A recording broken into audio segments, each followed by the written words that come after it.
Hello，各位 Gmat 韭菜难民们，大家好，我是 Dustin 哦。那先祝大家新的一年2023年新年快乐。OK，好，那在去年的年底，2022年的年底呢，很多网络上的网友们都被这个东西震惊了。这是什么东西呢？这是一个新的 AI，叫做 ChatGPT。它是一个聊天机器人，但这个机器人它的特色就是它可能比你想象的更聪明。以前呢，我们都一直在嘲笑说，Google 翻译连翻都翻不好，翻出来很像机器。可是这个机器人它可以做到。如果你第一次看到它的话，你不觉得它的回答是机器出来的？他的回答甚至比很多人的回答都还有建设性。好，那我相信各位同学可能已经在网络上看过，很多人拿它来做各种的花式操作，对不对？好，那我自己也试了一下。好，像各位可以看到，好，比如说他这边有想说，可以帮你去写 coding，对不对？或者是去改你的 coding那这个对于留学生来讲真的非常有帮助，对吧？尤其在学的是就是 data analysis 同学，好，甚至他还可以帮你去想说，这个怎么写推荐信。好，就我看过教授真的把学生给他的文字，然后呢丢进去，然后请 ChatGPT 帮他写一封推荐信出来，真的也出来了。那最后只是需要人工的小小微调而已，让它变得更自然。OK，好，那有非常非常多的用途，像各位可以看到，我在用这个东西在玩，我就玩了几个东西，好，我就玩了几个，包括第一个。我先用最简单的方法，我说我想做部队锅，我是怎么样做一个正统的部队锅，然后他就教我这个食谱，还给我讲步骤，当然这个网上查得到，你说到底这很基本啊，你根本不需要用这个东西。但是如果你想要去微调它呢，比如说你看我说其实吃这个东西我一直有个罪恶感，就是太不健康了，高盐高钠，然后呢碳水有很多，你能不能帮我去改一下食谱？他真的也帮你改出来他还跟你讲说这个步骤怎么换，这个食谱里面哪里不一样，然后呢我们帮你换掉哪些东西。哇，那这就不一样，对不对？他真的好像是你的这个顾问，对吧？也许有一天还会变成你的生活顾问，或者是变成专业的顾问。好，接下来我们再让他踹一点更复杂的东西，比如说像是我看了一部电影叫《大亨小传》，其实上这部电影的《Great Gatsby》后，我以前看过他的小说。那这本书其实这个作者 Fitzgerald 他写的文字非常的优雅。OK，好，那如果你今天我们想要去更进一步的了解赏析，或者是甚至你的小孩他未来要做作业，对不对？那今天我们写作业该怎么办呢？对不对？你看到我说这本小说最后一句话，So we beat down both against the current, born ceaselessly into the past。这为什么这最后一句话用这样结尾呢？它背后是不是有什么暗示？它跟整部小说的相关性、故事相关性是什么？就它真的给我解析出来，而且重点来了，它真的是言之有物的。它跟我们解析说，这个就是一个暗喻，暗喻说一个人不管怎么样努力向上，可能最后还是怎么样被推回过去，跟这本小说里面主人公的遭遇是一样的。接下来我再问他更精结的问题，我就看看说你能不能回答，对不对？好，问他说，那如果你是这本小说的主人公，就是你想要把你的初恋对象从他现在的老公那边抢过来，因为他最后这本小说最后是悲剧的结局啊。OK，好，那如果你是他的话，你会怎么做？好，就他真的给我回答说，首先第一个我们要先就是不要自卑，就是坦诚自己的过去，真的是有对到小说的情节所以以后小孩子如果你的孩子要做作业的话，你可以让他就是要小心不要让他去用太多这个东西，这样脑子就没有思考能力了。但是他的确是可以给我们一个辅助，对不对？好，那现在重点来了，作为一个 Gmat 频道的经营者，对不对？我们当然是要来看这东西是可以怎么样给就是 Gmat 帮助，对吧？好，那我在研究了各种东西之后，我发现其实它可以给 Gmat 的帮助目前在研究是两个比较重要的。第一个，很多同学说 Dustin，我做 SCCRC 数学我都有答案，没有错标准答案，可是问题是我也害怕 AWA，对不对？AWA 这种写作它没有标准答案，又没有人帮我改，那我到底要怎么去练？那之后同学们都沦于说我就背模板啊，好，然后呢抄抄模板就好。好，那问题是你模板背完之后你写出来也没有人帮你评价，也没有人告诉你怎么去修改，对不对？接下来我就来试试看用这个 ChatGPT，好，来看看他们怎么来去帮我们去改进 AWA。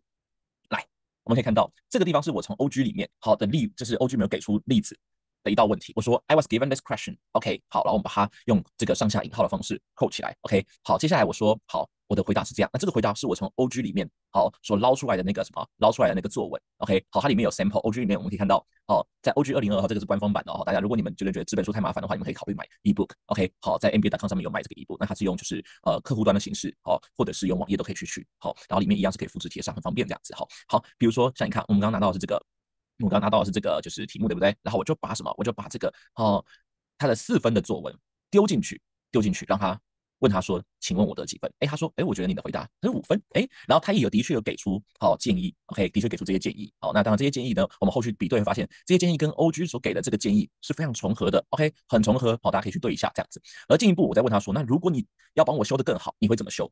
各位可以看到，他真的帮我们把它修了，对吧？而且重点是他修的时候，他不止连用词修，连你的这个组织架构，还有你的里面帮你添加例子，他都修了，所以我可以说，同学们，如果你们想要就是让你的 AWA 能够进步，然后需要有人来批改的话，其实你可以先过一个这个 OpenGPT。好，我们以前如果要自助批改的话，对不对？大家都只会用这个像批改网或 Grammarly 这种，它只能帮你去抓文法，顶多抓用词，对不对？对吧？好，但是呢，这个地方已经是连思考思想都可以抓到了。那事实上各位也不要太不信任电脑，因为你们的 AWA 其实评分有一部分也是电脑在评的。好，AWA 的计分模式是这样子，是1到6分嘛，对不对？好，每一篇文章都是由人工改跟电脑改各改一次。OK，那如果这两个改出来的分数相差超过0.5的话，会再引入第3个人工进来去做最后的评分。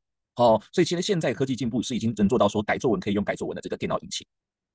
对，所以各位他们真的是可以改你的思想，可以改你的这个架构的。OK，好，那接下来呢，我们来看一下，如果今天我们想要让它来去加强我们的 RC，很多同学说，Dustin，我在看文章，我写这个逻辑简图，对不对？我看文章写这个架构图，对不对？那这个架构图，我觉得我也不知道我抓的架构对不对，或者我也不知道我抓的重点对不对？OK，好，那我们来试试看，我们把 OG 里面很难的一篇文章，这个大家应该都有看过，叫做 John Clark 的这个电话交换机的就应该说科技建构论跟社会决定论，对不对？OK，应该说科技决定论跟社会建构论，对吧？OK，好，我们来看看他能不能帮我们处理我们的理解问题，或者是部分资讯的这个解读。来，我们就先请他帮我们 summarize 这篇文章。OK，好，文章乐等，对不对？很长很长。好，他真的帮我们 summarize 出来了。他写的非常直白，他说这个人的研究就是在研究说，电话交换机的这个进步，是怎么样去影响平常的维护工作跟相关的工人。然后这个人的主要论点是认为，科技是真的可以去影响就是社会可以去影响这个就是工作的这个技能跟工作的组织。而这样的想法一直以来其实都被另外一派的人挑战，另外一派人认为其实科技还是由人们决定的。OK， 好，然后接下来呢，他说 Kirk 用2种形式，用理论的形式，也用实物的形式来告诉我们说，其实科技是真的可以直接影响社会。OK， 但是他最后也说什么，也有去解决的一个问题，就是那什么情况下社会决定，什么情况下科技决定？哇，这真的是把文章的经纬架构都很直接明了的讲出来，所以它可以作为一个你在事后检讨的时候去检验你的逻辑简图或者你抓的架构语气论点是否准确的一个指标。OK， 好，让Dustin也在继续的去为他各种各样的 sample 来看看他是不是真的准确。OK， 那目前的结果都是很令人满意的这样子。OK， 好，那但是我们来看，如果假设有某一些段落不懂，那该怎么办呢？像这个段落，这个大家应该都有读过，也就是这篇文章里面的这一段，很多同学就真的不懂，对不对？他就在问 Dustin 说这段到底在干嘛 ？OK，好，我好像来跟大家讲一个不需要 Dustin 的方法。OK， 好像是在把我自己那个什么，就是推到火坑里面去，对吧？好，没关系，好的，叫我分享。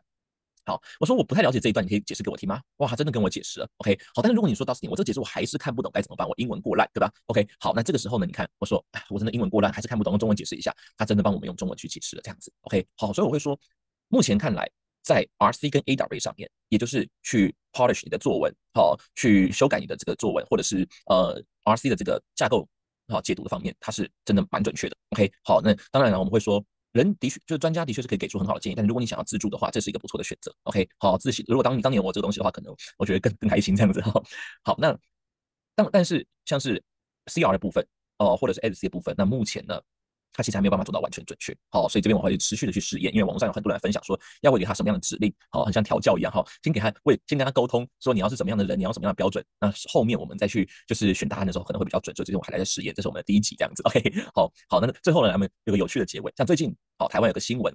这个新闻非常好笑，这是爆料公司里面应该是爆料出来的，说，有人结婚，男方要办流水席，对不对？然后女方就真的是觉得傻眼，然后女方说，这个真的是跟吃厨余一样这个没有面子啊，怎么样呢？这乡下人怎样，就是觉得流水席很丢脸。好，那今天假设我是这个男方，哇，陷入僵局了，我想要写一封信跟女方沟通，那我可不可以请他帮我做呢？我说我准备要结婚了，但是我的未婚妻。他在抱怨说这个真的是 low class，他太便宜了。那当然我还没有讲说是流水席因为我还不知道流水席怎么写，对吧？懒得描述。你能不能帮我写一封讯息然后呢，让我们停止争吵，然后呢，打开沟通的大门，对不对？好，他就教我了一些方向，比如说要先提到对方的 concern，然后还有就是提到自己的想法，然后还有就是我们来讨论有什么中间可以调整转换的方式，对不对 ？OK， 好。不过呢，如果你想更省事一点的话 ，maybe 我们就只要说。Please give me an example of message。他真的帮我写出来了。他说，我了解你觉得你的想法，然后呢，就是我也想要跟你重新确认一下想法，这样子。好，然后看好，那我先讲我的想法，然后接下来说我认为我们2个都应该要去满意。好，那所以我们是不是能够开始去沟通？哇，然后最后还加一个真的很人性化的结尾，说其实我是爱着你的。好，然后呢，我真的很希望我们的结婚一开始就是有个好的开始。好，那所以我们希望能够一起达成这件事情。哇塞，真的厉害，对不对 ？OK， 好，所以在不久的将来，我们现在已经有了。这个虽然它不是完美，但是已经算是非常有智慧的 AI 可以帮我们解决文字的问题。而当然，同学们应该有听过 AI 可以帮你画图，对不对 ？AI 甚至画的图甚至比很多画师都还画得好，对吧？所以在不久的将来，会不会AI 也可以帮你规划学习计划呢？这是一个相当让人恐惧的事情。所以这又回到了我们这篇文章，对不对？又回到了我们这篇文章，到底是科技决定人类，还是人类决定科技，对不对 ？OK， 所以各位可以好好思考这个问题。好，那当然今天的分享。希望大家把它当一个辅助的工具就好了，不要太过依赖。但我还是会去持续的去操练它、调教它。OK， 好，那不要太过的依赖哦。好，也希望各位能够利用我们今天讲这2个功能，好，就是 RC 的 summarize 的功能，还有 AWA 的这个就是平息修改的功能，能够帮助你在准备考试上做得越来越好。好，那我是 Dustin，那好，各位军妹同学们，我们下次再见，拜拜。